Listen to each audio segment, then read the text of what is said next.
புதுசா இல்ல பழசு. நீ எதை சொல்ற? நீ எதை கேக்குற? நான் ரெசிபிஸ் தாங்க சொன்னேன். எல்லா ஸ்நாக்ஸோட ரெசிபி ஒரே வீடியோவில் கவர் பண்ணியிருக்கேன். இந்த வீடியோ உங்களுக்கு பிடிச்சிருந்தா மறக்காமல் நம்ம சேனலை சப்ஸ்கிரைப் பண்ணிக்கோங்க. இப்போ வாங்க ஃபர்ஸ்ட் ரெசிபி பார்க்கலாம். Recipe number 1, aloo poha cutlet. இது எப்படி செய்யறதுன்னு பார்க்கலாம். வீடியோ ஸ்கிப் பண்ணாமல் ஃபுல்லாக பாருங்கள் ஃப்ரெண்ட்ஸ். இப்போ நாம் அதாவது போஹா எடுத்து நல்லா கழுவிட்டு தண்ணியில் ஊற வச்சுக்கலாம். ஒரு 5 to 10 minutes ஊறினாவே போதும். அடுத்ததாக என்னென்ன இன்க்ரீடியன்ட்ஸ் தேவைன்னு பார்க்கலாம். உருளைக்கிழங்கு, வெங்காயம், பச்சை மிளகா, கருவேப்பிலை, கொத்தமல்லி, மஞ்சள் தூள், மிளகாய் தூள், உப்பு தேவையான அளவு. இப்போ நம்ம ஊற வச்சுருக்கிற போஹா அதாவது அவலை நம்ம நல்லா தண்ணியெல்லாம் ஸ்குவீஸ் பண்ணிட்டு ஒரு பவுலில் சேர்த்துக்கலாம். அது கூடவே நம்ம எடுத்து வச்சுக்கிற பச்சை மிளகா, கருவேப்பிலை, கொத்தமல்லி, பொடிசாக நறுக்கின வெங்காயம், வேக வச்சுருக்க உருளைக்கிழங்கு, மஞ்சள் தூள், மிளகாய் தூள், உப்பு தேவையான அளவு இது எல்லாத்தையும் சேர்த்து நல்லா பிசைஞ்சு எடுத்துக்கலாம். காரத்தெல்லாம் உங்களுக்கு ஏற்றபடி சேர்த்துக்கோங்க. நல்லா பிசைஞ்சிட்டு இந்த மாதிரி உருண்டை பிடிச்சி ஃப்ளாட்டாக தட்டிக்கோங்க. இதே மாதிரி எல்லாத்தையும் நம்ம ஃப்ளாட்டாக தட்டி வச்சுக்கலாம்.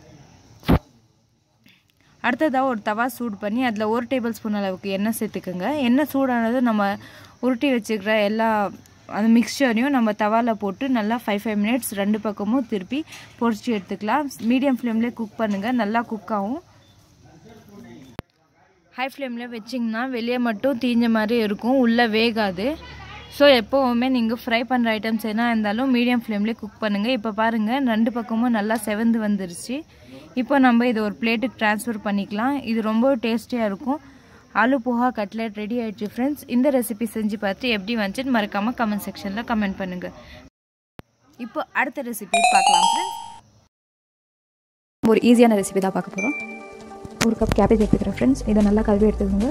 அதில் 3 டேபிள் ஸ்பூன் கடலை மாவு, 2 டேபிள் ஸ்பூன் அரிசி மாவு, உப்பு தேவையான அளவு, காரத்துக்கு ஏற்றபடி மிளகாத்தூள், கரம் மசாலா, பெப்பர் பொடி, மஞ்சள் தூள் இதெல்லாம் சேர்த்து கடைசியில் கொஞ்சம் சோடா உப்பு சேர்த்து நல்லா பிசைஞ்சுக்கோங்க ஃப்ரெண்ட்ஸ்.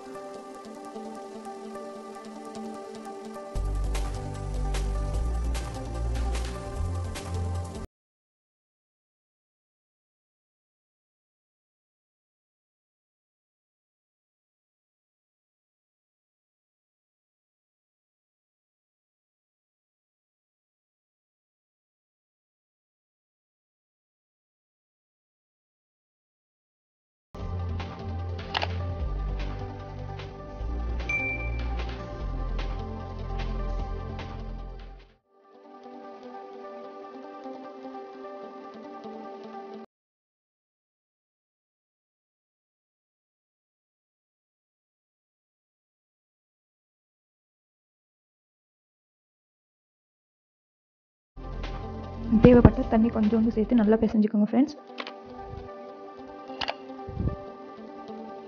இப்போது கொத்தமல்லி தழை சின்ன சின்னதாக நறுக்கி அதையும் சேர்த்து நல்லா பிசைஞ்சுக்கோங்க.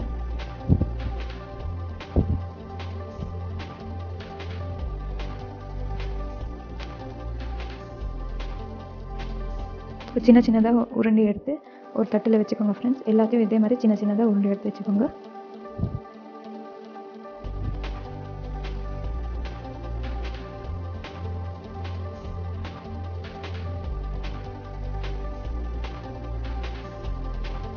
என்ன சூடானதும் அதில் போட்டு நல்லா பொரிச்சு எடுத்துக்கோங்க ஃப்ரெண்ட்ஸ்.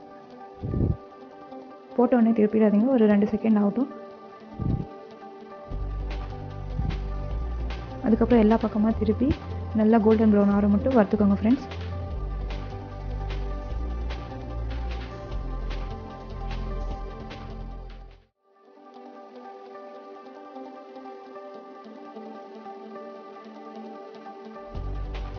மீடியம் ஃப்ளேமில் ஒரு 6 to 8 நிமிஷம் நல்லா பொரிச்சு எடுத்துக்கோங்க. அப்போ தான் உள்ளெல்லாம் நல்லா வேகும்.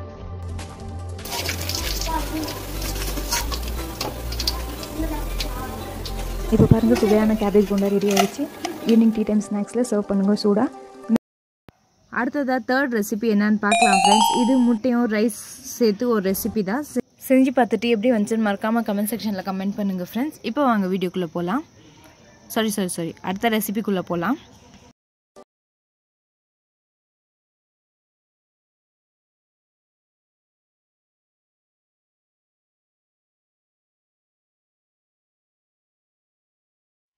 நான் நைட் வச்ச சாப்பாடு மீத இருக்கிற சாப்பாடுலேருந்து 1 கப் சாப்பாடு அளவுக்கு எடுத்துக்கிறேன். அதுக்கு தேவையான அளவு ஒரு 2 முட்டை சேர்த்துக்கலாம். இதை நல்லா மிக்ஸ் பண்ணி விட்டுக்கலாம். நல்லா ஸ்பூனில் இல்லை கையிலே நல்லா பிசைஞ்சு விட்டுக்குங்க. இந்த அளவுக்கு நல்லா ஸ்மாஷ் பண்ணி வச்சுக்கோங்க. அது கூடவே ஒரு பொடிசாக நறுக்கின வெங்காயம், ஒரு பச்சை மிளகா, ஒரு 2 டேபிள் ஸ்பூன் அளவுக்கு கடலை மாவு, 1 டேபிள் ஸ்பூன் அளவுக்கு அரிசி மாவு. உங்கள்கிட்ட அரிசி மாவு இல்லைன்னா நீங்கள் மைதா மாவு கூட 1 டேபிள் ஸ்பூன் சேர்த்துக்கலாம். அது கூடவே 1 டீஸ்பூன் மிளகாய் தூள், உங்களுக்கு காரத்துக்கு ஏற்றபடி சேர்த்துக்குங்க. உப்பு தேவையான அளவு. இது எல்லாத்தையும் நல்லா மிக்ஸ் பண்ணி விட்டுக்கலாம். பாருங்கள், நல்லா மிக்ஸ் பண்ணியாச்சு. நீங்கள் கையில் எடுத்து கொஞ்சமாக பிடிச்சி பாருங்கள், அப்படியே ஷேப் நல்லா நிற்கிதா அப்படின்ட்டு. உதிரியாக இருந்தால் நீங்கள் இன்னும் கொஞ்சம் மாவு சேர்த்து பிசைஞ்சிக்கோங்க. தண்ணி எதுவும் சேர்க்காமல் பிசைங்க. இப்போ நம்ம எண்ணெய் சூட் பண்ணிக்கலாம். எண்ணெய் சூடானது நம்ம அதுலேருந்து கொஞ்சமாக எடுத்து ஃப்ரை பண்ணி எடுத்துக்கலாம். இதில் இருக்கிற பொருட்கள் எல்லாம் சீக்கிரம் வேகக்கூடிய பொருட்கள் தான் ஃப்ரெண்ட்ஸ். நீங்கள் மீடியம் ஃப்ளேமில் கோல்டன் ப்ரௌன் ஆகிற வரைக்கும் ஃப்ரை பண்ணிக்கலாம். ஒரு 4 to 5 நிமிஷத்துக்குள்ளேயே நல்லா ஃப்ரை ஆகிடும். பாருங்கள், கலர் மாறின்னு வருது. அப்படியே மீடியம் ஃப்ளேம்லேயே பொரிச்சு எடுத்துக்கலாம்.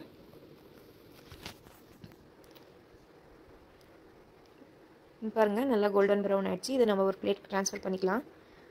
நீங்கள் மீடியம் ஃப்ளேமில் குக் பண்ணுறதுனால நம்ம முட்டை சேர்த்துக்கிறோம் இல்லையா, அதெல்லாம் நல்லா குக் ஆகி பச்சை வாசனை நல்லா போகும். இப்போ நீங்கள் ஹை ஃப்ளேமில் குக் பண்ணிட்டீங்கன்னா அந்த முட்டையோட பச்சை வாசனை அப்படியே இருக்கும். ஸோ மீடியம் ஃப்ளேமில் குக் பண்ணிக்கோங்க. நீங்கள் சாப்பாடு வேஸ்ட் பண்ணுறது பதிலாக இந்த மாதிரி ஸ்நாக் ரெசிபி செஞ்சு கொடுத்தீங்கன்னாக்கா பசங்களுக்கு ரொம்பவும் பிடிக்கும். இந்த ரெசிபி செஞ்சு பார்த்துட்டு எப்படி வந்துச்சுன்னு மறக்காமல் கமெண்ட் செக்ஷனில் கமெண்ட் பண்ணுங்கள் ஃப்ரெண்ட்ஸ். இதை 5 நிமிஷத்துலேயே செஞ்சு முடிச்சிடலாம். அடுத்த ரெசிபிக்கு போகிறதுக்கு முன்னாடி வீடியோ லைக் பண்ணிட்டு ஸ்டார்ட் பண்ணுங்கள் ஃப்ரெண்ட்ஸ். நான் இன்றைக்கி ஒரு வாழைக்காய் எடுத்துக்கிறேன். அந்த வாழைக்காயை தோல் சீவிட்டு நல்லா தின்னாக ஸ்லைஸ் பண்ணி எடுத்து வச்சுருக்கேன். அடுத்ததாக நம்ம கடாயில் எண்ணெய் சூடு பண்ணிக்கலாம். எண்ணெய் சூடானதும் நாம் தின்னாக ஸ்லைஸ் பண்ணி எடுத்து வச்சுக்கிற வாழைக்காவை போட்டு நல்லா பொரிச்சு எடுக்கலாம். இந்த ஸ்டேஜில் நீங்கள் உப்பு காரம் எதுவும் சேர்க்க தேவையில்லை. இது நல்லா ஃப்ரை ஆகட்டும். நல்லா மீடியம் ஃப்ளேம்லேயே கோல்டன் ப்ரௌன் ஆகிற மட்டும் ஃப்ரை பண்ணுங்கள். இப்போ பாருங்கள் எவ்வளோ பபிள்ஸ் வருது. அதெல்லாம் குக் ஆன பிறகு, அதாவது கோல்டன் ப்ரௌன் ஆன பிறகு பபிள்ஸ் வர்றது தானாகவே ஸ்டாப் ஆகும். அதாவது பபிள்ஸ் வர்றது குறையும். அந்த ஸ்டேஜ் பார்த்து நீங்கள் இந்த பிளேட்டில் ட்ரான்ஸ்ஃபர் பண்ணிக்கலாம்.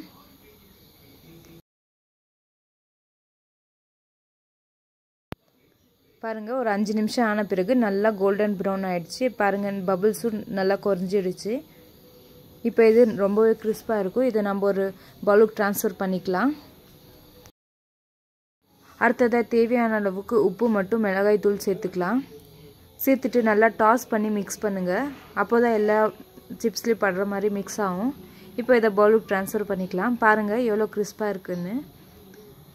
சிம்பிளாகவே ஒரு வாழைக்காய் வச்சு சிப்ஸ் செஞ்சு கொடுத்துடலாம். இது பசங்களுக்கும் ரொம்ப பிடிக்கும். இந்த ரெசிபி பிடிச்சிருந்தா மறக்காமல் கமெண்ட் செக்ஷனில் கமெண்ட் பண்ணுங்கள் ஃப்ரெண்ட்ஸ். இப்போ வாங்க அடுத்த ரெசிபிக்கு போகலாம். இன்றைக்கி 2 உருளைக்கிழங்கு நல்லா தோல் சீவிட்டு கழுவிட்டு இந்த மாதிரி துருவி எடுத்துக்கிறேன். நல்லா மெலிசாக இருக்கிற மாதிரி பார்த்துக்கோங்க.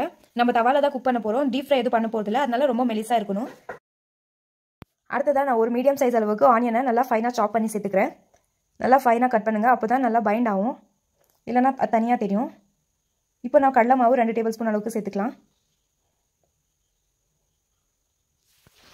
அடுத்ததாக அரிசி மாவு 1 டேபிள் ஸ்பூன் சேர்த்துக்கோங்க. உங்ககிட்ட அரிசி மாவு இல்லைனா நீங்கள் கார்ன்ஃப்ளவர் கூட 1 டேபிள் ஸ்பூன் அளவுக்கு சேர்த்துக்கலாம். அடுத்ததாக தேவையான அளவுக்கு உப்பு சேர்த்துக்குங்க. நான் 1 டேபிள் ஸ்பூன் அளவுக்கு மிளகாய் தூள் சேர்த்துக்கிறேன். நீங்கள் பச்சை மிளகாய் கூட சேர்த்துக்கலாம், உங்களுக்கு காரத்துக்கு ஏற்றபடி. நான் குழந்தைங்க எல்லாம் சாப்பிட்றதுனால நான் மிளகாய் தூளே சேர்த்துக்கிறேன். நல்லா மிக்ஸ் பண்ணி விடுங்க. தண்ணி எதுவும் சேர்க்காமல் மிக்ஸ் பண்ணுங்கள். உருளைக்கிழங்குலேருந்தே தண்ணி ரிலீஸ் ஆகும். அதனால தண்ணி எதுவும் சேர்க்க தேவையில்லை. நல்லா மிக்ஸ் பண்ணி நின்றீங்கனாவே அதோட தண்ணி ரிலீஸ் ஆகி இந்த கன்சிஸ்டன்சிக்கு வரும். இந்த மாதிரி திக்காக இருந்தால் தான் பர்ஃபெக்ட் கன்சிஸ்டன்சி. அடுத்ததாக நம்ம தவா சூடு பண்ணிக்கலாம். தவா சூடானதும் 1 to 2 டீஸ்பூன் அளவுக்கு எண்ணெய் சேர்த்துக்கலாம். நல்லா எல்லா தவாக்கு எல்லா பக்கமும் படுற மாதிரி க்ரீஸ் பண்ணி விட்டுக்குங்க.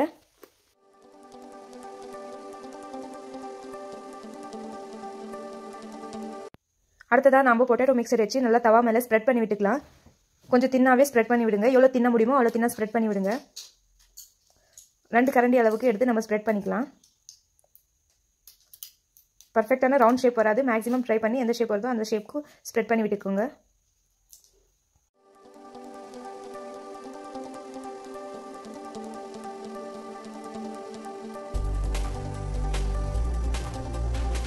நல்லா ஸ்ப்ரெட் பண்ணி ஆன பிறகு ஒரு 2 டீஸ்பூன் அளவுக்கு எண்ணெய் எடுத்து நல்லா மேலாப்பா எல்லா பக்கமும் சேர்த்துக்கோங்க. இப்போ நம்ம இதை 5 நிமிஷம் மீடியம் ஃப்ளேம்லேயே குக் பண்ணிக்கலாம். அப்போ தான் உருளைக்கிழங்கு நல்லா வெந்து வரும். இது இப்படியே குக் ஆகட்டும். ஒரு 5 நிமிஷம் ஆன பிறகு நம்ம திருப்பி போட்டுக்கலாம். நல்லா ஒரு பக்கம் கோல்டன் ப்ரௌன் ஆகிற வரைக்கும் குக் பண்ணிக்கோங்க.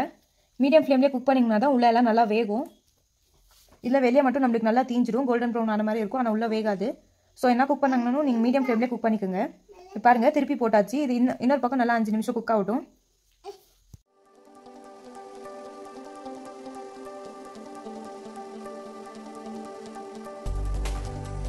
இன்னொரு பக்கமும் 5 நிமிஷம் குக் ஆன பிறகு ஒரு 2 வாட்டி திருப்பி போட்டுட்டு ஒரு நிமிஷம் விட்டு நம்ம எடுத்துக்கலாம்.